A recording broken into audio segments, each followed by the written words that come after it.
Hey, welcome to a little video on checking out where you're possibly leaking money when you're out of position on the flop. My name is Sky, and welcome to Smart Poker Study. Let's get it on.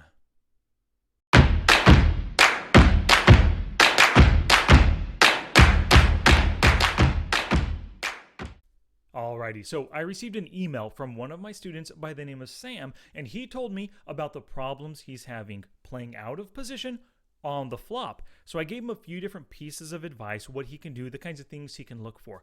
One of the things that I told him to do was to start going through his database to see his current profitability with specific hand categories. Now, you could see on the screen that little Excel spreadsheet, various filters along with the different hand categories. So what I want to do in this video, in case you have the same issue, maybe you're not losing money when you're out of position, but maybe you feel very uncomfortable. You don't know how to approach pots when you're out of position on the flop, and you're not sure if it's the hand strength that's the issue, the hand itself that you're playing with, or the opponents that you're up against, right? Well, this is going to give you one avenue, one way to dive into those out of position on the flop situations. So basically what we're going to do is look through different hand categories when you're actually out of position. So this is my own database from November 11th until today here. So I'm going to run through a few different filters. I'm not going to show you everything because that'll just take way too long, but I'm going to show you the basics on how to run these particular filters.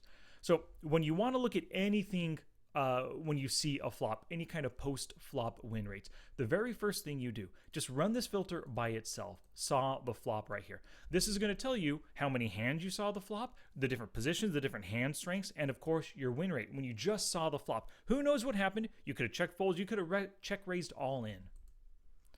So when I see the flop, what do we got here? 817 hands since November 1st, positive $128.41, positive 89 big blinds per 100 hands. Things are looking pretty good when I see the flop.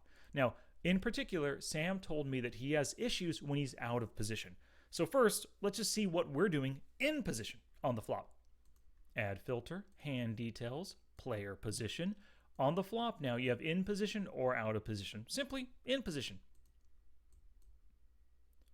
So when I'm in position, out of the 817 hands where I saw the flop, I'm in position 324 times, positive $70.70, 145 big blinds per 100 hands, positive right there. So things are looking good. Obviously, this number is just going to be the difference between the two.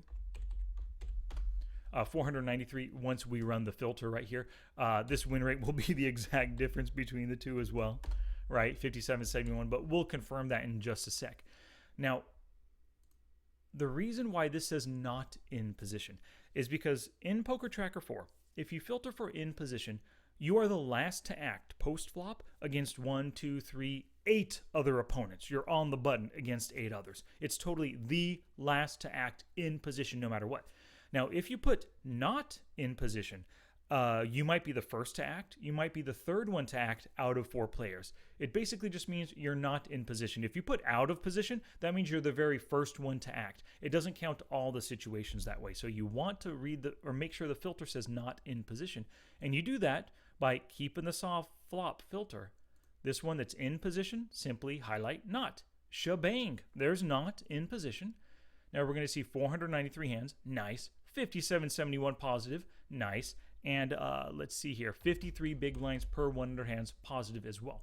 So this is where I told Sam to do a little digging and break up, all 1,326 hands into the different combinations of hands, or not combinations, hand categories, I should say. So first I told him to filter for premium hands. I'm not going to run through all these. I'm going to show you a few, and then we'll just jump ahead, because it'd be a little boring if I showed you them all. So the first ones, the premium ones that I told Sam to run, were 10s or better, and ace king. Oh, once again, you're just going to go to hand values and then whole card range selection for hold'em, and then there's the hands right there. So you can see soft flop, not in position, premium holdings.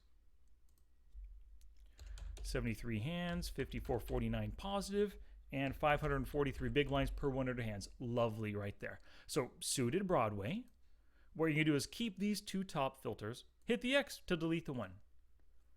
Suited Broadway. We already had the ace king in the prior filter, so let's put these other suited Broadways in, add that to filter. You could see 39 hands, negative $3.15.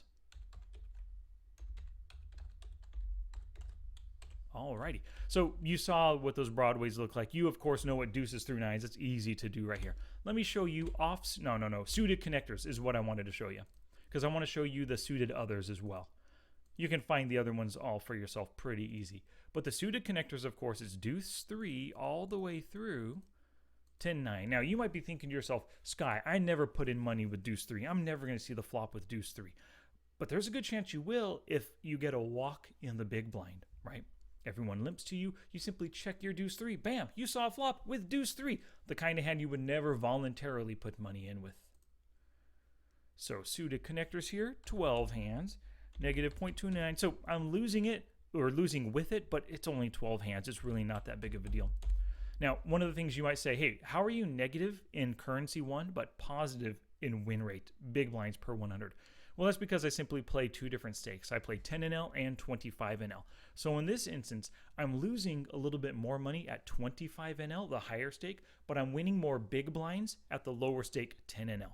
That's why I'm positive here, but negative over here. Now let me show you suited other. And of course, for the offsuit versions of these, you just plug those ones in, right? You're going to go king deuce because we have the suited aces up top here. So those would be run under the different filter. So you would leave off the suited Broadways, the suited connectors, the pocket pairs, and just do all these other suited hands.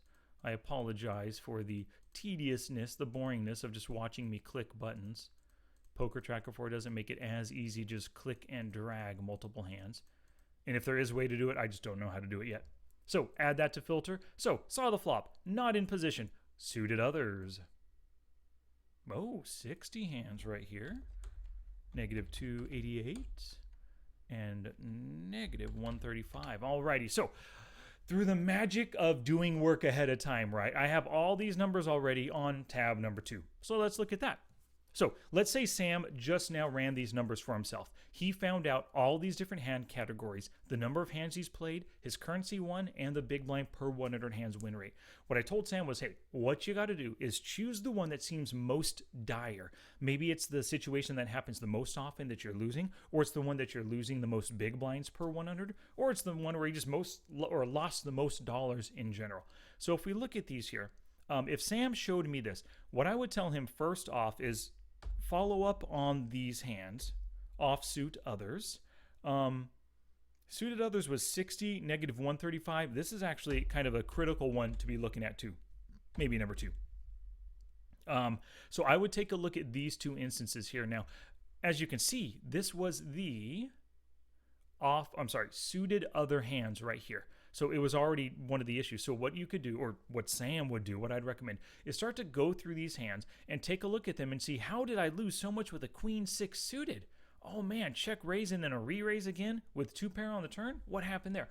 Start going through your hands, especially your big losing hands, and see what happened. Why did you lose that? I mean, can you ever imagine losing 10 big blinds with queen 4 suited? I guess it can happen, right? But queen 6 suited and 52 big blinds? Man, what a bummer of a situation. I got myself into a pickle of a situation there. Let's take a look at the small blind because we just have 2 hands. Much easier to look at. Jack 9 suited in the small blind, lost 21 big blinds. Let's review this one. I just completed right here. I don't know anything about villain. I prefer normally just folding this. I mean, when I get into the situation, when I call, look at this guy. Tight, aggressive player. Probably very capable over a min raise and a call of 3-bet squeezing, even just 3-bet squeeze bluffing, because it's a really good opportunity to just take down 4 extra big blinds for a simple 3-bet, right? But when I make this call, I'm doing 2 things. I'm asking him to 3-bet squeeze, and I'm also saying, hey, I want to see the flop out of position against 2 other players. One's a tight aggressive, one's an unknown, and I only have a Jack 9 suited. That's what I'm purposely doing when I make this call. And this is the kind of thing that I told Sam, is that before you make calls pre-flop, especially when you're going to be out of position on the flop, out of the small blind and the big blind, that's when you really got to think about the situation. You got to ask yourself, do I want to get involved? Do I really want to see the flop with Jack 9 suited against a tag and an unknown? If the answer is yes, hey, go ahead and make the call. But if the answer is no, make the fold. Save yourself 1.5 big blinds. Or in this instance, I could have saved myself 20 and a half big blinds if I would have just folded that half big blind I already had in. But let's see what happened. Flop in the over cards, 2 over cards with the flush draw. Check, bets 25 cents. And I check raise. See, I don't really mind the check raise, but here's the thing. I don't know anything about this player, right? I don't know if he c-bets a ton. I don't know if he likes to bluff. I don't know if he likes to fold when he's in position versus raises. I don't know anything about him. I am strictly making this bet to get him to fold, and it's less than 3x. I am not betting enough to get the necessary fold. I've got to make this at least 75 cents, preferably $1 or more, and I would love it if this was actually his stats right here. We see kind of a more loose aggressive player who c-bets a lot. I would much rather be check raise bluffing this guy than this unknown player right here. So that's what I recommend that you do. If you're uncomfortable with playing on the flop out of position, run these exact same filters and then figure out what hand strengths might be giving you issues, pre-flop hand strengths, and then go through all of those resulting hands within whichever category you think you need to work on. I think I need to work on offsuit other hands and then suited other hands. So you can see it's basically the 2 weakest categories of hands that I need to work on. Maybe I'm just losing too much money, taking too many chances. I'm not folding as quickly as I should.